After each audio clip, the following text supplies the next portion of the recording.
आज मैं आपको एक ऐसी कहानी सुनाने जा रहा हूं जिसने पूरी दुनिया के नक्शे को बदल दिया।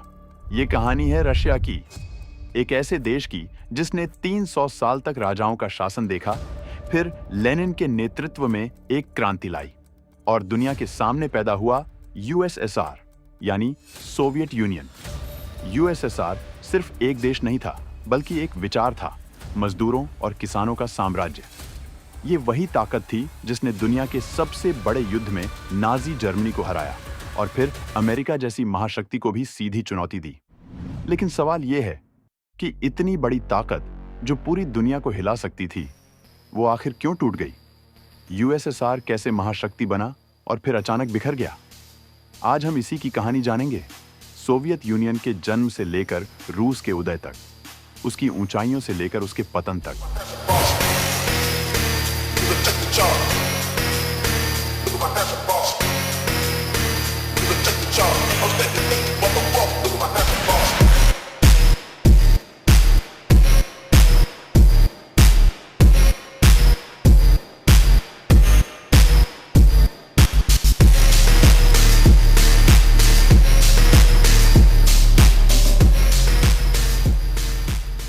सन 1917 रशिया पहली वर्ल्ड वॉर में गहराई तक डूबा हुआ था। सिर्फ मोर्चे पर ही नहीं, बल्कि पूरे देश में हालात बिगड़ चुके थे। लाखों सैनिक मारे जा चुके थे, अनाज की भारी कमी थी और महंगाई आसमान छू रही थी। पेट्रोग्राड, जो उस समय पर रशियन एम्पायर की कैपिटल थी, वहां और मॉस्को की सड़कों पर भूखे और गुस्साए लोग विरोध करने लगे थे। रूस में पिछले 300 साल से राजा का शासन था, जिसे जार कहा जाता था, और हाल के दिनों में यह शासन आम लोगों पर और भी ज्यादा अत्याचारी हो गया था। लेनिन का मानना था कि देश में असली सत्ता मजदूरों और किसानों के हाथ में होनी चाहिए, न कि राजा और अमीरों के पास। इसी सोच के साथ लेनिन ने जार सरकार के खिलाफ आंदोलन छेड़ दिया। फरवरी 1917 में हालात बहुत ज्यादा खराब हो गए। पेट्रोग्राड में हजारों मजदूर हड़ताल पर उतर आए। शुरुआत में यह सिर्फ खाने पीने की कमी और महंगाई के खिलाफ था, लेकिन जल्द ही यह आंदोलन राजनीतिक बन गया। सैनिकों को आदेश मिला कि वे भीड़ पर गोली चलाएं, लेकिन कई सैनिकों ने ऐसा करने से इनकार कर दिया और खुद प्रदर्शनकारियों के साथ जुड़ गए। आखिरकार सेना और जनता के संयुक्त दबाव में त्सार निकोलस II ने 15 मार्च 1917 को सिंहासन छोड़ दिया। इस तरह 300 साल पुराना राज खत्म हो गया। त्सार के जाने के बाद रूस में एक प्रोविजनल गवर्नमेंट बनाई गई, यानी एक अस्थायी लोकतांत्रिक सरकार। लेकिन इस सरकार ने एक बड़ी गलती कर दी। उसने वर्ल्ड वॉर I से बाहर आने से इनकार कर दिया। युद्ध जारी रखने का फैसला जनता को और नाराज करने वाला था। इसी बीच लेनिन फिर से सक्रिय हो गए। वे जानते थे कि देश में महंगाई को कम करने के लिए उन्हें युद्ध से बाहर आना ही पड़ेगा। अप्रैल 1917 में लेनिन पेट्रोग्राड पहुंचा और उसने अपने अप्रैल थीसिस में स्पष्ट कहा, युद्ध खत्म करो, सारी सत्ता सोवियत्स को दो। सोवियत्स यानी मजदूर, सिपाही, किसान और आम आदमी। उसने जनता से कहा कि मौजूदा प्रोविजनल गवर्नमेंट भी अमीरों के हित में है और असली आजादी तभी मिलेगी जब मजदूर और किसान सत्ता संभालेंगे। लेनिन की बोल्शेविक पार्टी ने जनता का समर्थन हासिल किया। 25 अक्टूबर 1917 की रात बोल्शेविक पार्टी के कार्यकर्ताओं ने पेट्रोग्राड के विंटर पैलेस पर हमला कर प्रोविजनल गवर्नमेंट को गिरा दिया। विंटर पैलेस यह वही जगह थी जहां जार राजा रहते थे और उनके जाने के बाद अब प्रोविजनल गवर्नमेंट रह रही थी। अगले ही दिन लेनिन ने नई सरकार का गठन किया। अब सत्ता पूरी तरह लेनिन के हाथ में थी और लेनिन ने रशियन एम्पायर का नाम बदलकर Russian Soviet federative socialist Republic यानी RSFSR कर दिया। रूस में अक्टूबर क्रांति के बाद लेनिन और बोल्शेविक पार्टी सत्ता में आ गए, लेकिन यह बिल्कुल आसान सफर नहीं था। लेनिन ने सबसे पहले रशिया को वर्ल्ड वॉर I से बाहर निकाला। 1918 में रशिया जर्मनी के साथ एक संधि कर युद्ध से बाहर आ गया, लेकिन इसके कारण रशिया को युद्ध में जीती गई काफी जमीन वापस छोड़नी पड़ी। आम जनता को यह भारी नुकसान जैसा लगा, लेकिन लेनिन के लिए यह जरूरी था ताकि देश के अंदर चल रही क्रांति को संभाला जा सके। लेकिन असली मुसीबत यहीं से शुरू हुई। लेनिन की नई सरकार सबको मंजूर नहीं थी। देश में गृहयुद्ध भड़क उठा। इस गृहयुद्ध में दो मुख्य गुट थे। एक तरफ बोल्शेविक्स यानी रेड आर्मी और दूसरी तरफ जार के समर्थक, अमीर जमींदार और विदेशी ताकतों से मदद पाने वाले लोग, जिन्हें व्हाइट आर्मी कहा गया। गृहयुद्ध 1918 से 1921 तक चला। इसमें लाखों लोग मारे गए।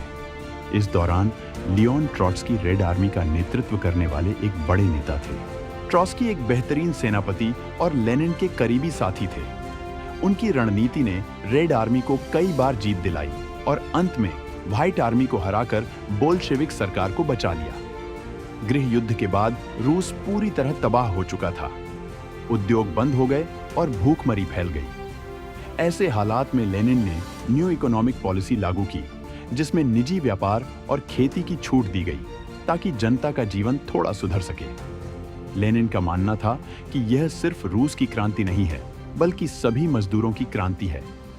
इसी सोच से 1922 में रशिया, यूक्रेन, बेलारूस और ट्रांसकोकेशिया यानी आर्मेनिया, अजरबैजान और जॉर्जिया को मिलाकर एक नया संघ बनाया गया, union of Soviet socialist republics USSR. यह संघ इस सिद्धांत पर खड़ा था कि मजदूर और किसान अपने अपने रिपब्लिक्स से मिलकर एक बड़ा देश बनाएंगे, जिसे कम्युनिस्ट पार्टी चलाएगी। लेकिन लेनिन की सेहत धीरे धीरे बिगड़ने लगी। 1924 में उनकी मौत हो गई। लेनिन की मौत के बाद यूएसएसआर में एक बड़ा सवाल खड़ा हुआ, अब सत्ता किसके हाथ में होगी? लेनिन की मौत से पहले ही पार्टी के दो सबसे बड़े नेता सामने आ चुके थे, लियोन ट्रॉट्स्की और जोसेफ स्टालिन। ट्रॉट्स्की एक करिश्माई नेता थे। उन्होंने गृह युद्ध में रेड आर्मी को संगठित किया और व्हाइट आर्मी को हराया। जनता के बीच उनकी छवि एक महान सेनापति की थी। ट्रॉट्स्की का सपना था कि क्रांति सिर्फ यूएसएसआर तक सीमित न रहे, बल्कि पूरी दुनिया में फैले। वो इसे परमानेंट रेवोल्यूशन कहते थे। वहीं दूसरी ओर जोसेफ स्टालिन थे। स्टालिन का व्यक्तित्व ट्रॉट्स्की से बिल्कुल अलग था। वो करिश्माई भाषण देने वाले नेता नहीं थे, लेकिन बहुत चालाक और रणनीतिक सोच रखने वाले थे। लेनिन की बीमारी के दौरान स्टालिन ने कम्युनिस्ट पार्टी के अंदर अपनी पकड़ मजबूत कर ली थी। वो जनरल सेक्रेटरी के पद पर थे और इस पद की ताकत से उन्होंने धीरे धीरे पार्टी के अहम पदों पर अपने वफादार लोगों को बैठा दिया। ट्रॉट्स्की धीरे धीरे पार्टी के भीतर अकेले पड़ गए। स्टालिन ने अन्य नेताओं से अस्थायी गठबंधन कर ट्रॉट्स्की को कमजोर किया। आखिरकार 1927 तक ट्रॉट्स्की को कम्युनिस्ट पार्टी से निकाल दिया गया और 1929 में उन्हें यूएसएसआर से निकाल दिया गया। ट्रॉट्स्की को मजबूरी में पहले तुर्की, फिर फ्रांस और बाद में मेक्सिको में रहना पड़ा। वहीं दूसरी तरफ स्टालिन ने यूएसएसआर पर अपनी पकड़ पूरी तरह जमा ली। अब यूएसएसआर की कमान पूरी तरह स्टालिन के हाथों में थी। स्टालिन के शासन की खासियत थी लोहे की मुट्ठी। उन्होंने देश में तेजी से औद्योगिकरण शुरू किया, बड़े बड़े कारखाने, डैम और रेलवे बनवाए। यही दौर था जब यूएसएसआर धीरे धीरे एक विशाल महाशक्ति बनने की राह पर निकल पड़ा। ट्रॉट्स्की को देश निकाला देने के बाद 1930 के दशक में स्टालिन की सत्ता पूरी तरह मजबूत हो गई।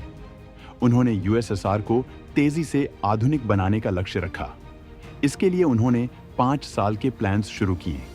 इन योजनाओं में बड़े पैमाने पर फैक्ट्रियां, डैम, रेलवे और मिलिट्री इंडस्ट्री बनाई गई। लेकिन यह विकास आसान नहीं था। किसानों से जबरन उनकी जमीनें छीन ली गईं और उन्हें सामूहिक खेती में काम करने पर मजबूर किया गया। इस नीति का भारी विरोध हुआ, जिसके चलते लाखों किसान भूखमरी और सजाए कैद का शिकार हुए। लाखों लोग गुलाग नामक मजदूर शिविरों में भेजे गए, जहां अमानवीय परिस्थितियों में काम कराया जाता था। इसके बावजूद यूएसएसआर तेजी से एक औद्योगिक ताकत बन गया। जब 1939 में वर्ल्ड वॉर II शुरू हुआ, तब यूएसएसआर एक शक्तिशाली राष्ट्र के रूप में उभर चुका था। शुरू में यूएसएसआर और जर्मनी के बीच नॉन एग्रेशन पैक्ट हुआ, लेकिन 1941 में हिटलर ने इस समझौते को तोड़कर यूएसएसआर पर हमला कर दिया। यह युद्ध यूएसएसआर के लिए विनाशकारी था। लाखों सैनिक और नागरिक मारे गए, लेकिन सोवियत जनता और रेड आर्मी ने अद्भुत साहस दिखाया। यूएसएसआर धीरे धीरे जर्मनी को पीछे धकेलता गया और 1945 में बर्लिन पर कब्जा करके युद्ध जीतने वाले देशों में शामिल हो गया। अब मैं आपको बताना चाहता हूं कि मुझे इस वीडियो को बनाने में काफी टाइम लग रहा था और चैनल पर काफी दिनों से वीडियो नहीं आई थी। इसीलिए मैंने इस वीडियो के 2 पार्ट बनाने का डिसाइड किया। तो अगर आपको यह वीडियो पसंद आई तो कमेंट में पार्ट 2 कमेंट कर दीजिएगा। 50 कमेंट होते ही मैं इसके पार्ट 2 पर काम करना शुरू कर दूंगा। पार्ट 2 में हम जानेंगे कि वर्ल्ड वॉर 2 में एक ही गुट से लड़ाई लड़ने के बाद भी यूएसएसआर और अमेरिका दुश्मन कैसे बन गए और इन दोनों के बीच कोल्ड वॉर में क्या हुआ और आखिर में यूएसएसआर कैसे 15 देशों में टूट गया।